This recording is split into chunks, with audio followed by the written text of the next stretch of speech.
Hi guys, this is my first leg workout after some time off from some injuries, and there's 6 different exercises.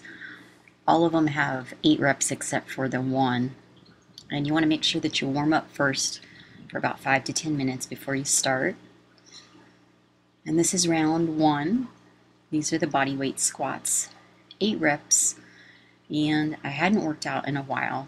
I had about 4.5 months off, and my right knee is the knee that was injured, and for a long time it felt really unstable to stand, or even to do this, to do lunges, and to stand on it just by itself. So it's been about 8 or 9 weeks, I think, since it happened, and it's slowly gotten better.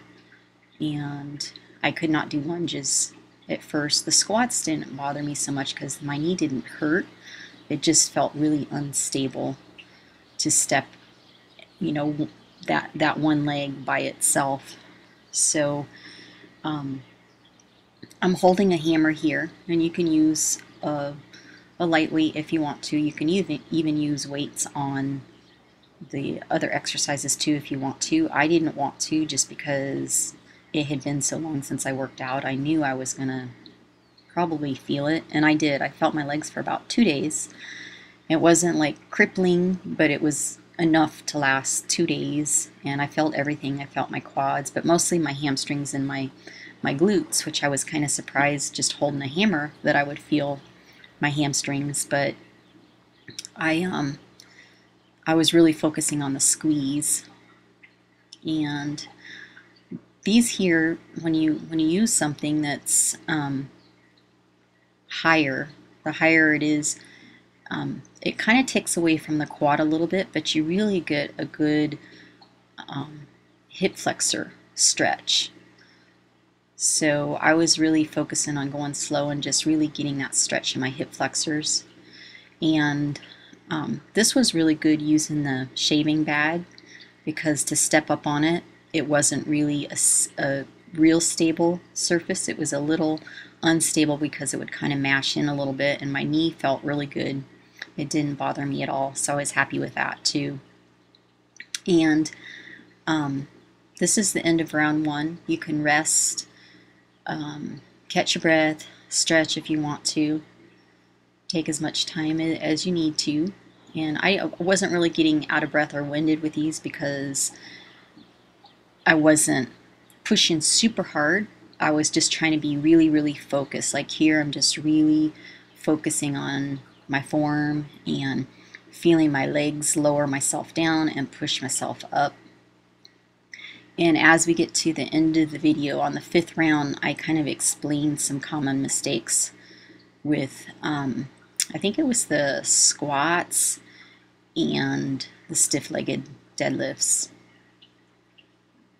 So yeah, just with any type of lunge or squat that you're doing, you always want to make sure that you keep your head up, your chin up, chest up, and your back flat. You don't want to ever let your back round, because that's when you put pressure on your lower back and you can hurt yourself. So here's the stiff-legged deadlifts again. And same thing with this, and you'll see it later in the video, some bad form with this, but right now my legs are straight. That's why they're stiff-legged deadlifts, so you're keeping your legs stiff and straight. And when you go down, you want to try to hinge at your glutes and keep your back flat. And these bag kicks, you can use anything. They have a punching bag at the gym that I usually use too. But anything that you can kind of kick, and you want to stay forward, and it's kind of a good cardio core. You feel your core, especially if you stay forward. You don't want to lean back. And I just kind of took it easy, especially on the first 2 rounds or so, just because kicking into the bag like that, I didn't want to put too much pressure on my knee kicking in. And I just wanted to kind of ease into it too. And I started kicking, I think, a little bit harder as I went into some of the other rounds. But I was just trying to really listen to my body and not push it too hard. If you have injuries, you want to make sure that you listen to your body first, and if something's not feeling right, you want to stop. You don't want to try to push through it. The no pain, no gain doesn't include injury pain. It's pain of the burn when you're working out. So yeah, you need to go through that burn, but when something's injured and it's not feeling right, you need to stop and not push through it, because you could injure yourself more and then it'll take longer. So this is the start of round 3. It'll take longer to heal. So I like to squat really deep. Not everybody can squat this deep, and you don't have to squat this deep.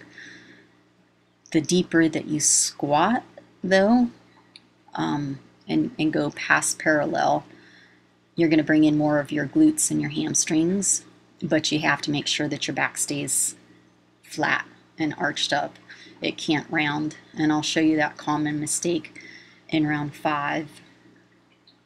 But anything that you're doing as far as a lunge or a squat, anything for lower body like this, when you're lowering your body, it's really important to keep your chin up, your head up, your chin up, because that kind of helps to remind your body to stay in an upright position, where a lot of times if you start to look down at the floor, because your head tilts down, your body will tend to follow too. So especially on these stiff-legged deadlifts too, you want to keep your head up and your back flat.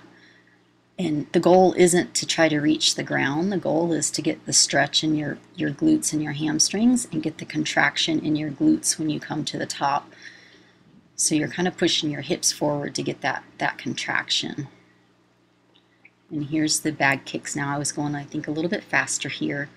I'm kicking in a little bit harder. And then here are the step lunges here. I focused on going a little deeper.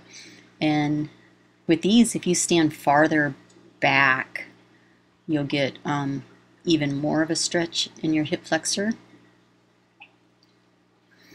So I'm stepping back farther there.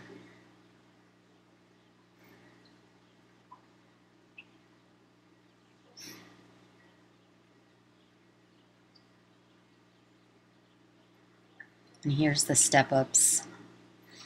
And on these, the higher you go on the step ups here, the more you bring in your glutes. And if you have really short legs, you might feel like, I felt this pretty good. You know, somebody that was a little taller, that bag might not be high enough to feel your glutes, but my glutes got sore. And here's round 4. You can see where my my feet are. So they're a little bit wider than shoulder width grip. Not grip, but shoulder width stance. And that would be, for me, that would be about the stance that I would take to do a regular squat. I would call that more of like a medium stance. You have your close stance, your medium stance, and your wide stance. Your close stance will get more of the outer quad. And I don't know if you guys can hear that. One of my dogs is getting a drink. I was trying to talk over it, but anyway, you have your close stance, medium stance, and wide stance. Close stance hits the outer quad. Wide stance hits more of the inner quad. And then your medium stance, for me, that's my strong stance. That's usually what you, for me, that's where I lift the strongest. So if I'm lifting heavy or squatting heavy, it's more of a medium stance. But anytime you vary, and I put up a back video to anytime you vary your grip or your stance in whatever you're training, anytime you change it, you're going to add depth and dimension to that muscle. You know, so if you always train with a say a wide stance, you know, you're going to leave out some other muscles in your legs. I mean, you can get them with other exercises, but like for leg stuff, when I was training hard and heavy competing, I used to like to vary my stances. I just think, you know, and not doing the same thing every time. So I think it's always good to change it up, because even though you're hitting the same muscle group, it just gives more of a three-dimensional round look, more complete look to the muscle.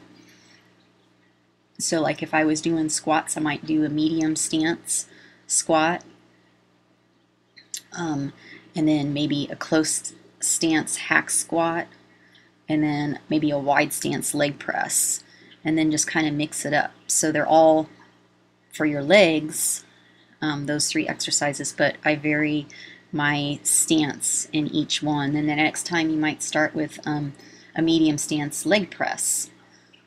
You know, so I think it's always good to mix it up. And here's some common mistakes coming up here for the squat. Common mistakes. So one common mistake is trying to go too deep. And you go too deep and then lose that flatness in your back and your back rounds.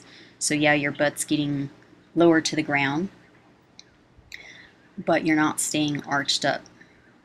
If you have any weight on your back or your shoulders, that's going to put a lot of pressure in your lower back.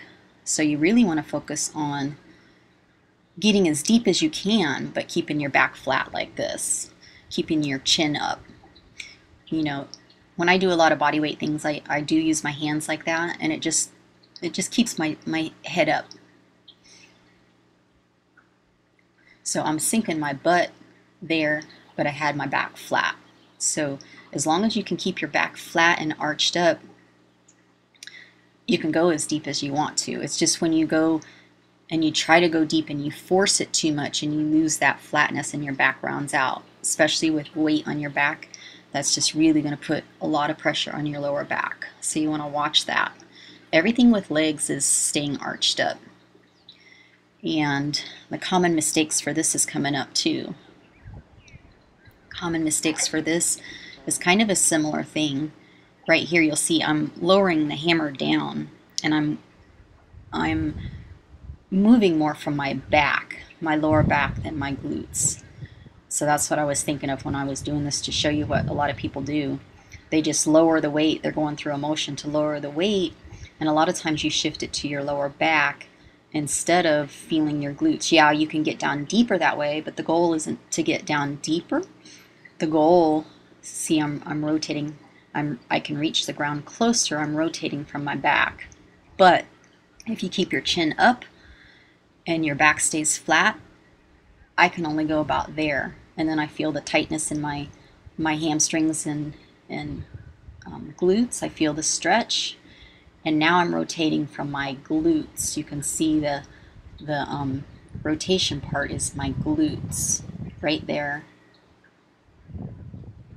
And that's my focus. My focus is to get the contraction at the top, like that, and push my hips forward and keep my chin up as I go down, my back flat. I'm getting a really good stretch. So the goal isn't to try to reach the ground. The goal is to feel your hamstrings and your glutes.